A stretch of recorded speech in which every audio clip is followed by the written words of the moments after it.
తెలంగాణ ప్రభుత్వం చేస్తున్న ఈ ప్రయత్నానికి కేంద్ర ప్రభుత్వ మద్దతు కూడా ఉండాల్సిన అవసరం ఉంది. సామాజిక శక్తుల యొక్క బలం కూడా ఉండాల్సిన అవసరం ఉంది. ప్రజా సంఘాలు, కుల సంఘాలతో పాటు ఇలా పౌర సమాజం కూడా దీనికి మద్దతు తెలిపి చేయబోతున్న సామాజిక అభివృద్ధి కొరకు చేయబోతున్న అంశాలన్నింటిలో కూడా మీ వంతు సహకారాన్ని అందించాల్సిన అవసరం ఉంది. విమర్శలు, ప్రతి విమర్శలు లేదంటే రాజకీయ కారణాలతో కొంతమంది చేసే స్టేట్మెంట్స్ మనం పట్టించుకోవాల్సిన అవసరం ఉండదు. కానీ డెఫినెట్గా ఈ కుల జనగణన అనేది ఒక రెవల్యూషన్ ఇండియాలో కాబోతున్నది.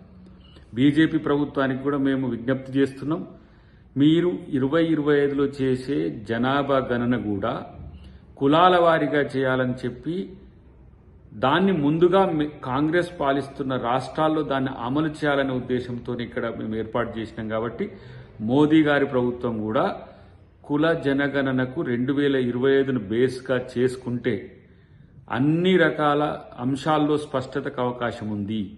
ఇది కేవలం రాజకీయ ప్రయోజనాలు మాత్రమే కాదు. మీరు ఒక ఓబీసీగా ఉండి ఈరోజు ఓబీసీలకు చట్టసభలో రిజర్వేషన్ల నుంచి మొదలు పెడితే మహిళా రిజర్వేషన్లు, అన్ని వర్గాల బడుగుల యొక్క సామాజిక ఆర్థిక ముఖ చిత్రాన్ని మార్చే రాజకీయ ప్రయోజనం కూడా చేకూర్చేందుకు మీరు ముందుకు రావాల్సిన అవసరం ఉంది. ఈ అవకాశాన్ని బీజేపీ ప్రభుత్వం కూడా తీసుకొని కుల జనగణన చేయాలని చెప్పి నేను డిమాండ్ చేస్తున్నాను.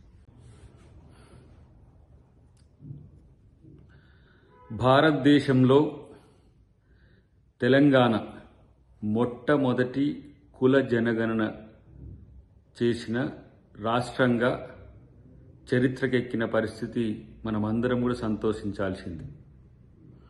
దీనికి తెలంగాణ ప్రభుత్వానికి, ముఖ్యమంత్రి గారికి, కేబినెట్ సబ్ కమిటీ నేత ఉత్తమ్ కుమార్ రెడ్డి గారితో పాటు అందరికీ, కేబినెట్ సబ్ కమిటీ మెంబర్స్ అందరికి కూడా శుభాకాంక్షలు, కృతజ్ఞతలు. నాకు తెలిసి భారతదేశంలో ఇప్పటి వరకు ఏ రాష్ట్రం కూడా కులాల వారీగా జనగణన చేసిన చరిత్ర అయితే లేదు. ఇది రాహుల్ గాంధీ గారి యొక్క ఆలోచనలకు, భారత జాతీయ కాంగ్రెస్ యొక్క విధానాలకు అనుకూలంగా రాష్ట్ర ప్రభుత్వ పెద్దగా ముఖ్యమంత్రి గారు దీన్ని ప్రెస్టీజియస్గా తీసుకొని ఈ కార్యక్రమాన్ని పూర్తి చేయడం అనేది అందరం కూడా ఈరోజు హర్షించదగ్గ అంశం అనే విషయాన్ని అన్ని కులాల వారు, ముఖ్యంగా బీసీ, ఎస్సీ, ఎస్టీలు, మైనారిటీలు సంతోషించాల్సిన సందర్భం అని నేను గుర్తు చేస్తున్నాను.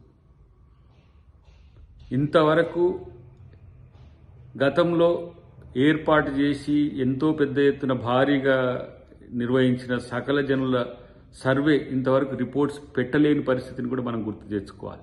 కులాల జనాభా వివరణను తెలుసుకొని సీక్రెట్గా దాన్ని దాచిపెట్టి ఆ కులాలకు ఏ విధంగా గొర్రెలు, బర్రెలు, లేకపోతే ఇతరత్ర చేపలు ఇట్లా అని చెప్పి ఆర్థిక తాయిలాలు ఇచ్చి ఈరోజు ఆ ఓట్లను వాడుకునే స్థితిలో గత ప్రభుత్వం ఆలోచించింది. అది కూడా సీక్రెట్ రిపోర్ట్ని అట్లనే ఉంచింది. కానీ ఈ ప్రభుత్వం షార్ట్ టర్మ్లో 2-3 నెలల లోపే ఒక కమిటీ వేయడం, ఆ కమిటీ రిపోర్ట్ ఇవ్వడం, దాన్ని డిస్క్లోజ్ కూడా చేసిన చరిత్ర ఇంతవరకైతే దేశంలో లేదు.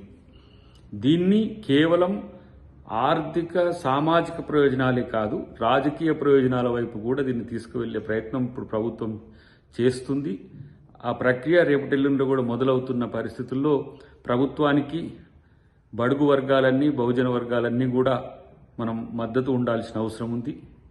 భవిష్యత్తులో ఈ వర్గాల యొక్క అన్ని రకాల ప్రయోజనాలను చేకూర్చే విధంగా ప్రభుత్వం నిర్ణయాలు తీసుకోబోతుందనే అంశం మనం అందరం కూడా గుర్తుపెట్టుకోవాల్సిన అవసరం ఉంది. కాబట్టి గత ప్రభుత్వాలతో పోల్చి ఈ ప్రభుత్వం ఇచ్చిన నివేదికకు సంబంధించిన అంశంలో మీరు అనుమానాలు పెట్టుకోకుండా ఆయా వర్గాల యొక్క సామాజిక, ఆర్థిక, రాజకీయ ప్రయోజనాల గురించి మాత్రమే ఆలోచించాలి. ముఖ్యమంత్రి గారితో పాటు అందరూ కూడా అదే విషయంలో చాలా స్పష్టంగా ఉన్నారనే విషయాన్ని మాత్రం చెప్పగలను.